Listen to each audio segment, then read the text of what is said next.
दिनांक 29 जुलाई वर्ष 2020। 10वीं कक्षा साइंस 1 का ये चौथा चैप्टर हम शुरू कर रहे हैं, विद्युत धारा के प्रभाव।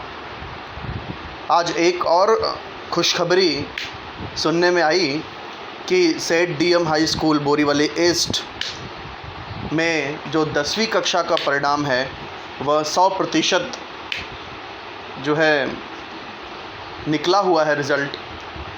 तो एसएससी में सफल हुए उन सभी विद्यार्थियों का हार्दिक अभिनंदन, बहुत बहुत बधाई।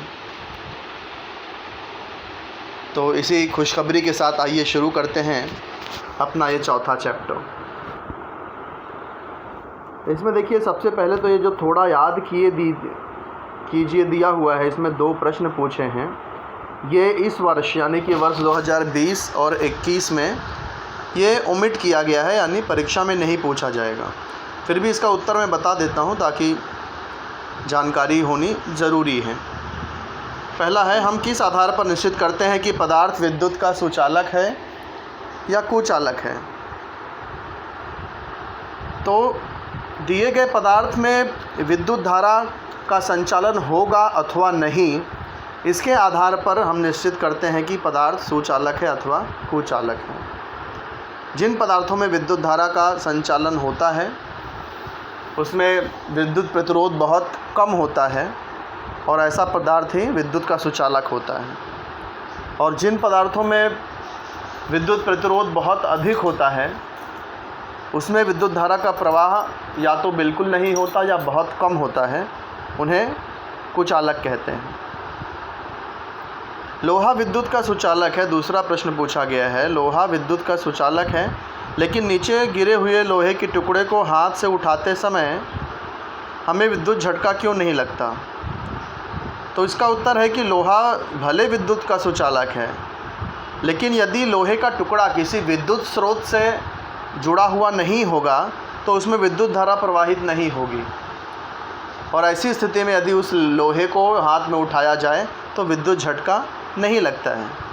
तो लोहा विद्युत का सुचालक है, लेकिन नीचे गिरे हुए लोहे का जो टुकड़ा है वह विद्युत ऊर्जा स्रोत से जुड़ा हुआ ना होने के कारण उसमें विद्युत धारा प्रवाहित नहीं होती है, इसलिए उसे हाथ में पकड़ने पर विद्युत झटका नहीं लगता है।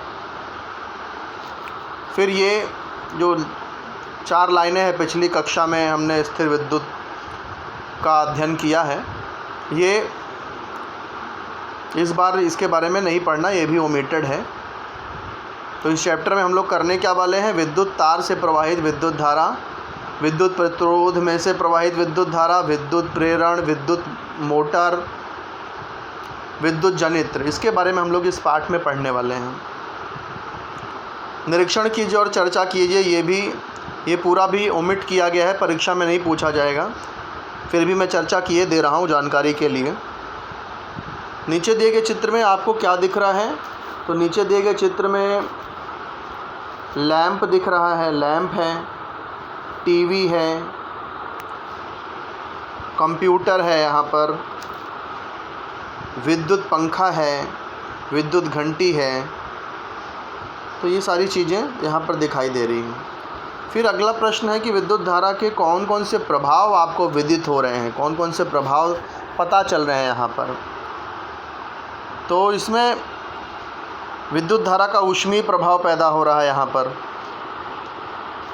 विद्युत भट्ठी यहाँ पर जल रही है, विद्युत धारा से ऊष्मा का निर्माण हो रहा है, तो विद्युत का ऊष्मीय प्रभाव। फिर विद्युत का चुंबकीय प्रभाव भी देखने को मिल रहा है।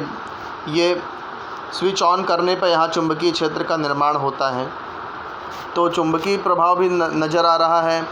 फिर स्विच ऑन करने से यहाँ लाइट बल्ब जो है प्रकाशित हो रहा है, लैंप प्रकाशित हो रहा है, तो विद्युत धारा का प्रकाशीय प्रभाव यानी प्रकाश की उत्पत्ति विद्युत धारा से, ये प्रभाव दिखाई दे रहा है। विद्युत धारा के कारण ये पंखा चल रहा है, इससे विद्युत ऊर्जा का यांत्रिक ऊर्जा में जो रूपांतरण है, यानी कि यांत्रिक प्रभाव दिख रहा है विद्युत ऊर्जा का।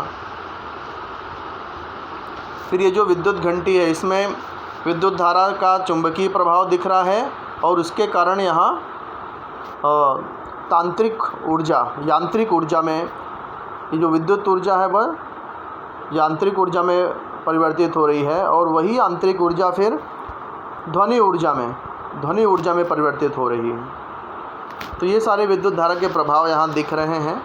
ये आपको परीक्षा में नहीं पूछे जाएंगे इस साल 2020-2021 के लिए, क्योंकि कोविड-19 की विषम परिस्थितियों के कारण सरकार ने इस वर्ष 25% पोर्शन ओमिट करने का निर्णय लिया है।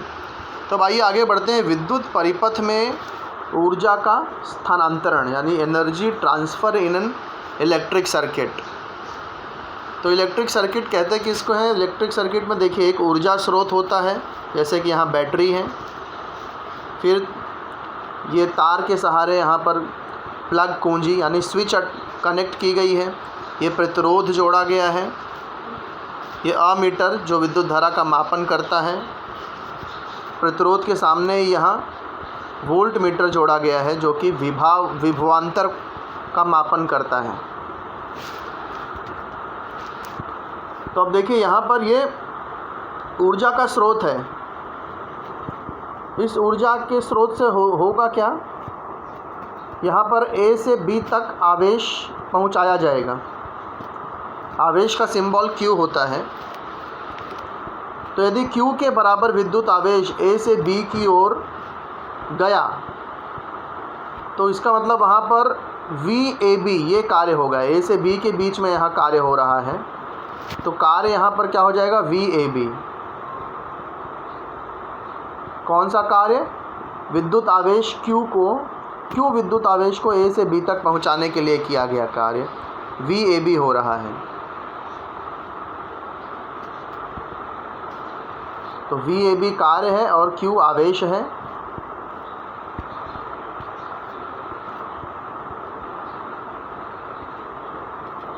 तो ये जो कुल ऊर्जा है, सेल द्वारा जो ऊर्जा यानी किया गया कार्य है वो क्या होगा? वो होगा VAB इंटू Q।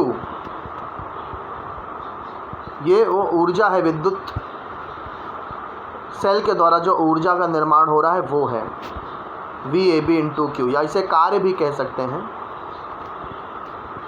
तो ये जो ऊर्जा है, ये ऊर्जा का रूपांतरण होता है, ये जो प्रतिरोध AB है इसमें ये ऊर्जा ऊष्मा के रूप में निर्मित होती है। इसीलिए विद्युत धारा प्रवाहित होती है तो प्रतिरोध के कारण ऊष्मा का निर्माण होता है। इसलिए देखो कोई भी हम उपकरण उपयोग करते हैं तो उसमें थोड़ा ऊष्मा दिखाई देती है। जैसे आप मोबाइल भी चार्ज कर रहे हो तो थोड़ी देर में देखिए चार्जर और मोबाइल गर्म हो जाते हैं। तो विद्युत धारा जब भी प्रवाहित होती है तो ऊष्मा का निर्माण होता ही है, क्योंकि हर एक उपकरण में प्रतिरोध होता है।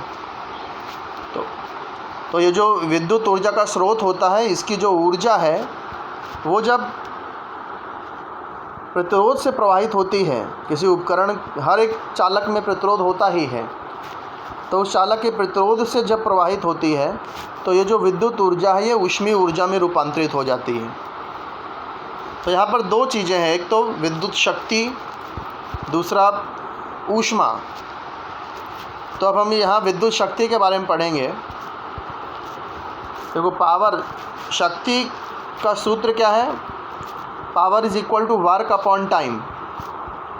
शक्ति बराबर कार्य बटे समय। कार्य को हम ऊर्जा भी लिख सकते हैं। तो यहाँ पर ये कार्य यहाँ पर क्या हो रहा है? VAB इंटू Q, ये यहाँ पर कार्य है, ये ऊर्जा है ये। तो ऊर्जा के स्थान पे VAB इंटू Q आ गया। टाइम कितना लगा हुआ है? T लगा हुआ है। लेकिन Q अपॉन T का ये I का फार्मूला है। I यानी विद्युत धारा, प्रवाहित विद्युत धारा is equal to Q upon T होता है। यहाँ पर देखिए सूत्र लिखा है I is equal to Q upon T। तो इसलिए Q अपॉन T को I लिख सकते हैं। तो Q अपॉन T को I लिखते ही VAB इंटू I हो गया। तो ये एक सूत्र मिल गया यहाँ पर, power is equal to V into I। ये AB इसलिए लिखा है क्योंकि यहाँ जो कार्य है वो A से B के बीच में हो रहा है, इसलिए यहाँ AB यूज़ हुआ है। लेकिन आप ये ध्यान रखिए, पावर इज इक्वल टू एक फार्मूला मिल रहा है V इंटू I। अब हमने देखा कि जब भी विद्युत धारा प्रवाहित होती है तो जो ऊर्जा है वो ऊष्मा में परिवर्तित हो जाती है। तो ऊष्मा कैसे निकालते हैं? तो ऊर्जा is equal to power is equal to work upon time. अभी हम लोग देख रहे थे power is equal to work upon time. इसका मतलब क्या हुआ कि ये जो वर्क है यानी ऊर्जा है ये पावर इनटू टाइम हो जाएगा। तो यहाँ ये हीट एनर्जी, हीट ऊर्जा, ऊष्मीय ऊर्जा is equal to power into time. यही सेम फार्मूला ही है, खाली तिर्यक गुणा कर दिया है। तो ये हो जाएगा ऊर्जा बराबर पावर इनटू टाइम। तो ये heat energy is equal to P into T. तो अब पावर का फार्मूला हम ऊपर निकाल चुके हैं, power is equal to V I. तो यहाँ पर पावर के स्थान पे v इंटू आई लिख दिया। मैं ए बी नहीं बोल रहा हूँ जानबूझ करके, क्योंकि v यहाँ ज़्यादा इम्पोर्टेंट है। तो पावर के जगह पे v इंटू आई लिख दिया। तो फार्मूला क्या बन गया? ये हीट यानी ऊष्मा बराबर v into I into T. तो दूसरा फार्मूला, पहला फार्मूला क्या था? Power is equal to V I, और ये ऊष्मीय ऊर्जा बराबर, ये दूसरा फार्मूला है ऊष्मीय ऊर्जा यानी heat is equal to V I T. अब देखिए एक फार्मूला आपको और याद रखना है, ओहम के नियम के अनुसार V बराबर आई आर। ये फार्मूला भी आपको, ये तीसरा फार्मूला है, समझिए आपके लिए। पहला फार्मूला पावर का मैंने बताया, power is equal to V into I. दूसरा फार्मूला हीट एनर्जी, ऊष्मीय ऊर्जा बराबर V आई टी। फिर V का सूत्र है ओहम का नियम के अनुसार I इंटू आर। तो इसलिए यहाँ पर हम V के जगह पे I इंटू आर लिख सकते हैं।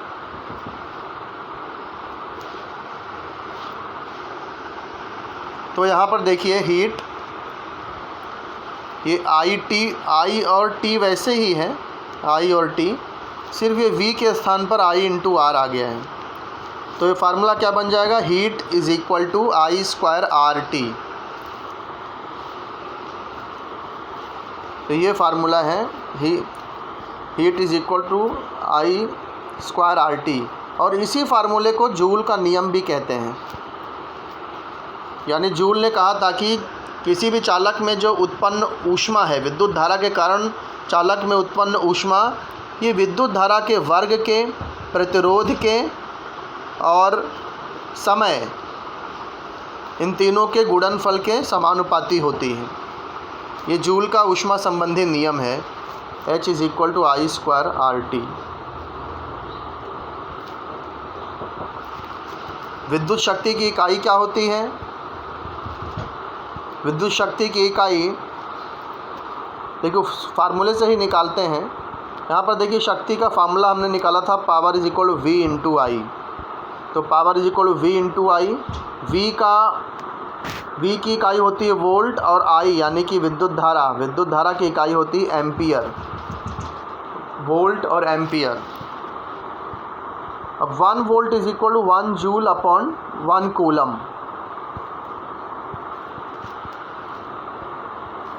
विभवांतर बराबर कार्य बटे आवेश होता है। तो एक विभवांतर कब होता है? जब कार्य 1 जूल हो और 1 कूलम आवेश यदि पास हो रहा हो। और 1 ampere is equal to 1 coulomb into 1 second. ये 1 कूलम कट गया, 1 जूल अपॉन 1 सेकेंड आया, जिसे वाट कहते हैं। तो यानी पावर की इकाई हो गई वाट। जूल अपॉन सेकेंड को ही वाट कहते हैं। ये वैज्ञानिक के नाम के आधार पर इसका ये रखा गया है। तो पावर की इकाई हो गई वाट। एसआई प्रणाली में शक्ति की इकाई वाट मानी जाएगी। तो विद्युत धारा का ऊष्मीय प्रभाव किसे कहते हैं? इस लाइन में देखिए परिभाषा आ गई है कि विद्युत परिपथ में विद्युत प्रतिरोध जोड़ने पर विद्युत धारा द्वारा उसमें ऊष्मा निर्मित होती है। इसे विद्युत धारा का ऊष्मीय परिणाम कहते हैं। तो विद्युत धारा का ऊष्मीय परिणाम या ऊष्मीय प्रभाव किसे कहते हैं? इसके उत्तर में आपको ये लाइन लिखनी है। विद्युत परिपथ में विद्युत प्रतिरोध जोड़ने पर विद्युत धारा द्वारा उसमें ऊष्मा निर्मित होती है। इसे विद्युत धारा का ऊष्मीय परिणाम कहते हैं। अब ये कहाँ कहाँ पर होता है? इसका उपयोग विद्युत धारा का ऊष्मीय प्रभाव, पानी गर्म करने के लिए बॉयलर, विद्युत पर चलने वाली सिगड़ी, विद्युत बल्ब, ऐसे जो उपकरण है उसमें विद्युत धारा के ऊष्मीय प्रभाव का ही उपयोग किया जाता है। यहाँ पर इस उपकरण में क्या होता है, जो चालक होते हैं उनकी अवरोधकता अधिक होती है, क्योंकि जितना ज़्यादा अवरोधकता होगी उतना अधिक उसमें ऊष्मा का निर्माण होगा। जैसे कि नाइक्रोम नामक मिश्र धातु के कुंडली का उपयोग विद्युत सिगड़ी में विद्युत प्रतिरोध के रूप में उपयोग किया जाता है। ये लाइन आप लोग अंडरलाइन कर लीजिए, परीक्षा में पूछा जा सकता है कि विद्युत सिगड़ी में विद्युत प्रतिरोध के रूप में कौन सी मिश्र धातु का उपयोग करते हैं। तो आपको याद रखना चाहिए नाइक्रोम नामक मिश्र धातु का की कुंडली का उपयोग करते हैं। कुंडली किसे कहते हैं? ये देखिए यहाँ स्प्रिंग की तरह से तार को लपेटा गया है, तो यही कुंडली हो गई। यहाँ देखिए ये स्प्रिंग की तरह से जो लपेटते हैं वही कुंडली है। तो विद्युत सिगड़ी में नाइक्रोम नामक मिश्र धातु के तार की कुंडली बनाई जाती है। इसका अवरोधकता अधिक होती है, इसलिए इसमें अधिक ऊष्मा का निर्माण होता है। इसी प्रकार विद्युत धारा का ऊष्मीय प्रभाव विद्युत बल्ब में भी होता है। विद्युत बल्ब, ये वाली विद्युत बल्ब जो पहले उपयोग की जाती थी, अब तो लोग LED बल्ब यूज़ करने लगे हैं। पहले इस तरह की बल्ब जो यूज़ होती थी वो विद्युत धारा के ऊष्मीय प्रभाव पर कार्य करती थी। इसलिए देखिए जब ये बल्ब जलती थी तो लोग कहते थे गर्मी लग रही है। गर्मी क्योंकि इसमें से ऊष्मा उत्पन्न होती थी, प्रकाश के साथ ऊष्मा भी उत्पन्न होती थी। तो ये बल्ब, ये जो विद्युत बल्ब है, ये भी विद्युत धारा के ऊष्मीय प्रभाव के कारण ये बल्ब कार्य करता है। तो ये दूसरा उदाहरण हो गया। पहला विद्युत सिगड़ी का आपने देख लिया, जिसमें नाइक्रोम नामक मिश्र धातु के कुंडल का उपयोग किया जाता है। दूसरा विद्युत बल्ब है, ये भी विद्युत धारा के ऊष्मीय प्रभाव पर कार्य करता है और इसमें टंगस्टन के तार का उपयोग किया जाता है। टंगस्टन का तार का उपयोग क्यों करते हैं? क्योंकि इसका गलनांक बहुत अधिक होता है, लगभग 3400 डिग्री सेल्सियस तक ये गर्म हो सकती है। और ये जितनी ज़्यादा गर्म होगी उतना ज़्यादा इसमें से प्रकाश उत्सर्जित होगा। इसके जगह पे यदि कम गलनांक वाली कोई धातु का उपयोग किया जाएगा तो क्या होगा कि ये बहुत जल्दी गल जाएगी और इसके कारण प्रकाश उत्पन्न नहीं हो पाएगा। तो यहाँ पर कई बार प्रश्न पूछा जाता है कि विद्युत बल्ब में उच्च गलनांक वाली धातु का ही उपयोग क्यों करते हैं? तो इसका उत्तर है कि विद्युत बल्ब में उच्च गलनांक वाली धातु का उपयोग इसलिए करते हैं क्योंकि विद्युत बल्ब ये विद्युत धारा के ऊष्मीय प्रभाव पर कार्य करती है। उसके अंदर उपयोग किया गया तार जितना ज़्यादा गर्म होगा उसमें से उतना ज़्यादा प्रकाश उत्पन्न होगा।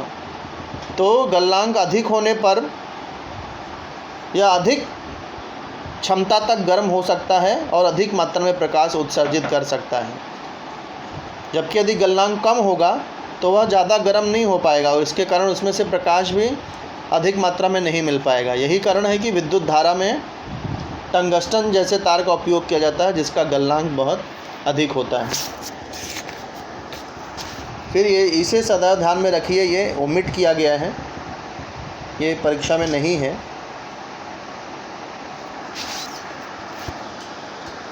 फिर ये जो पार्ट है खोजिए, ये भी परीक्षा में नहीं है। अब आगे एक और हम लोग ये उपयोग देखते हैं विद्युत धारा के ऊष्मीय प्रभाव का। विद्युत धारा के ऊष्मीय प्रभाव का एक उदाहरण है संगलक तार, जिसे फ्यूज़ भी कहते हैं।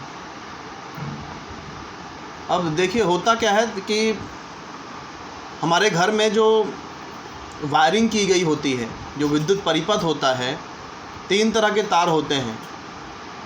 एक विद्युत तार जिसमें विद्युत धारा प्रवाहित होती है, एक उदासीन तार जो न्यूट्रल होता है, कोई करंट जिसमें पास नहीं होता, तीसरा भू संपर्क तार। अक्सर जो लाइव तार होता है वो लाल कलर की जो वायर होती है वो लाइव तार में रखा जाता है। जो ब्लैक कलर की तार होती है वो उदासीन तार होता है और जो ग्रीन कलर की तार होती है वो भू संपर्क में होती है, यानी ज़मीन से जुड़ी हुई होती है। अब होता क्या है कि ये जो विद्युत तार है और ये जो उदासीन तार है, ये अगर किसी कारण से आपस में संपर्क में आ जाते हैं तब उसके कारण बहुत अधिक मात्रा में विद्युत धारा प्रवाहित होती है। तो बहुत अधिक विद्युत धारा प्रवाहित होने से क्या होता है, हमने अभी यहाँ पर देखा था फार्मूले में कि ये H = I² × RT, यानी I जब ये विद्युत धारा का परिमाण जब बढ़ेगा ये I यानी विद्युत धारा I जब बढ़ेगी तो हीट भी बढ़ जाएगी, और वो भी कैसे, वर्ग के अनुसार बढ़ेगी। I के वर्ग के अनुसार हीट बढ़ेगी, यानी हीट बहुत ज़्यादा बढ़ जाएगी। उदासीन तार और लाइव तार यानी कि विद्युत तार जब संपर्क में आ जाती है तो विद्युत धारा का परिमाण बढ़ने के कारण ऊष्मा का भी परिमाण बढ़ जाता है, और इसके कारण आग लगने का खतरा होता है, या तो जो विद्युत उपकरण है इनके ख़राब होने का खतरा होता है।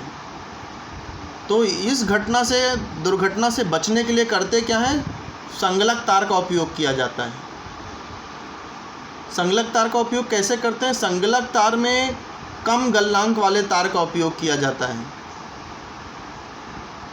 तो उसके कारण होता क्या है कि विद्युत परिपथ के बीच में संगलक तार जोड़ दिया जाता है। तो यदि किसी कारणवश दुर्घटनावश विद्युत तार और उदासीन तार यदि एक दूसरे के संपर्क में आ जाते हैं तो विद्युत धारा का परिमाण बढ़ने से ऊष्मा का परिमाण भी बढ़ जाता है, और ऊष्मा का परिमाण बढ़ते ही संगलक जो तार है वो पिघल जाता है। संगलक तार के पिघलते ही जो विद्युत परिपथ है वो खंडित हो जाता है, और इससे विद्युत धारा का प्रवाह रुक जाता है, और दुर्घटना होने से या फिर उपकरण ख़राब होने से बच जाते हैं। तो सुरक्षा के लिए संगलक तार का उपयोग किया जाता है। तो संगलक तार भी यहाँ विद्युत धारा के ऊष्मीय प्रभाव पर ही कार्य कर रहा है। तो ये विद्युत धारा के ऊष्मीय प्रभाव का ये तीसरा उपयोग हो गया।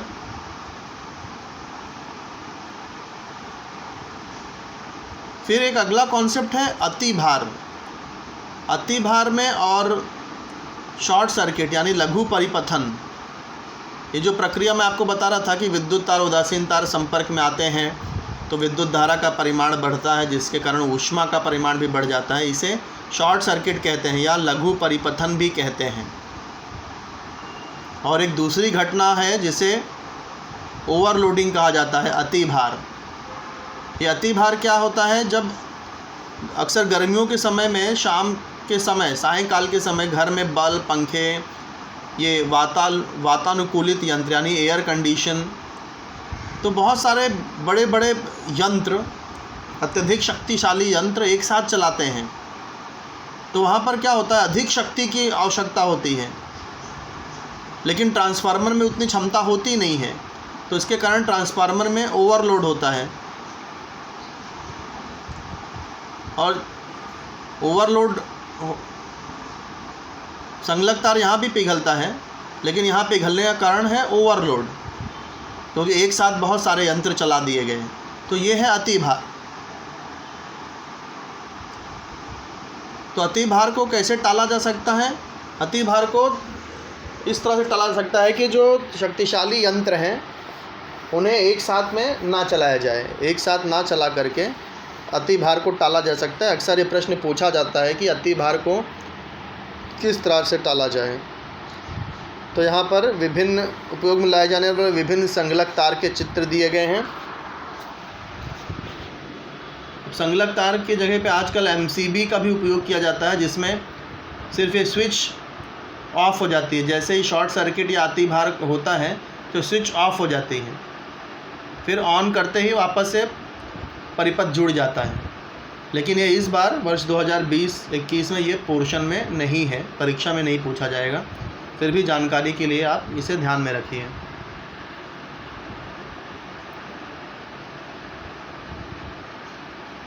उदाहरण हम लोग बाद में करते हैं, सिर्फ ये फार्मूला याद रखिए। अभी हम लोग ने एक फार्मूला पढ़ा था कि power is equal to, power का एक सूत्र हमने अभी पढ़ा था थोड़ी देर पहले, power is equal to VI, power is equal to VI, और V is equal to IR भी होता है। तो power is equal to V I होता है, लेकिन I is equal to V upon R कर दिया है ओहम के नियम से। V इज़ इक्वल, यहाँ दो सूत्र के अनुसार ये फार्मूला बन रहा है, तो ये कोई नया फार्मूला नहीं है। Power is equal to V I, ये फार्मूला तो है ही है, लेकिन यहाँ I is equal to V upon R लिख दिया है ओहम का नियम जो था, तो दोनों मिला करके ये फार्मूला बन गया।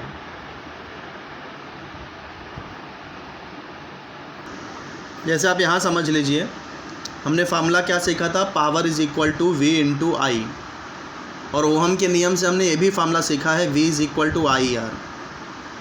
तो यहाँ पर हमने R को ये साइड में शिफ्ट कर दिया, तो क्या हो गया, I बराबर V अपॉन R हो गया। I का ये जो मान है I V अपॉन R हो गया। I का ये मान अगर 1 में रखेंगे तो हमें ये फार्मूला इस तरह से समीकरण मिलेगा, P is equal to V, यहाँ भी P is equal to V तो पहले से ही था, लेकिन I के जगह पे हम क्या लिख रहे हैं, V अपॉन R लिख रहे हैं, तो I के जगह पे V अपॉन R हो गया। तो ये फार्मूला क्या बन गया, V इंटू वी स्क्वायर और इंटू R, तो power is equal to V square upon R। ये कोई नया फार्मूला नहीं है, इन्हीं दो फार्मूले से मिल करके ये बना है, ये मैं समझाना चाह रहा हूँ। तो ये फार्मूला यहाँ पे यूज़ किया गया है। सवाल हम लोग बाद में चर्चा करेंगे, पहले सूत्र देख लीजिए। Power is equal to V square upon R, वही फार्मूला यहाँ उदाहरण 2 में भी लगा है।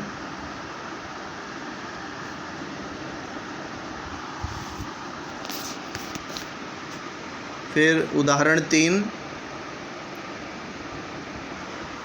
वही फार्मूला है, power is equal to V Y, I वाला ही फार्मूला है, बस क्रॉस मल्टीप्लिकेशन करके इसे आई के रूप में लिखा गया है। जैसे power is equal to V upon I है, तो अब हमें यदि आई लिखना है तो P अपॉन वी आ जाएगा, I is equal to P upon V हो जाएगा। V यहाँ यदि शिफ्ट करें तो वही यहाँ पर भी हो रहा है, देखिए I is equal to P upon V को खाली शिफ्ट किया है, तो कोई नया फार्मूला नहीं है, वही फार्मूला है पावर वाला ही, सिर्फ एक उसका रूप खाली बदला गया है यहाँ पर। तो ये था पूरा विद्युत धारा के ऊष्मीय प्रभाव के बारे में, यहाँ तक हमने किया। कोई डाउट हो, कोई चीज़ ना समझ में आई हो तो पूछिएगा। इस पर आधारित जो प्रश्न है वह मैं भेज रहा हूँ, आप उसे हल करके आपको भेजना है। धन्यवाद।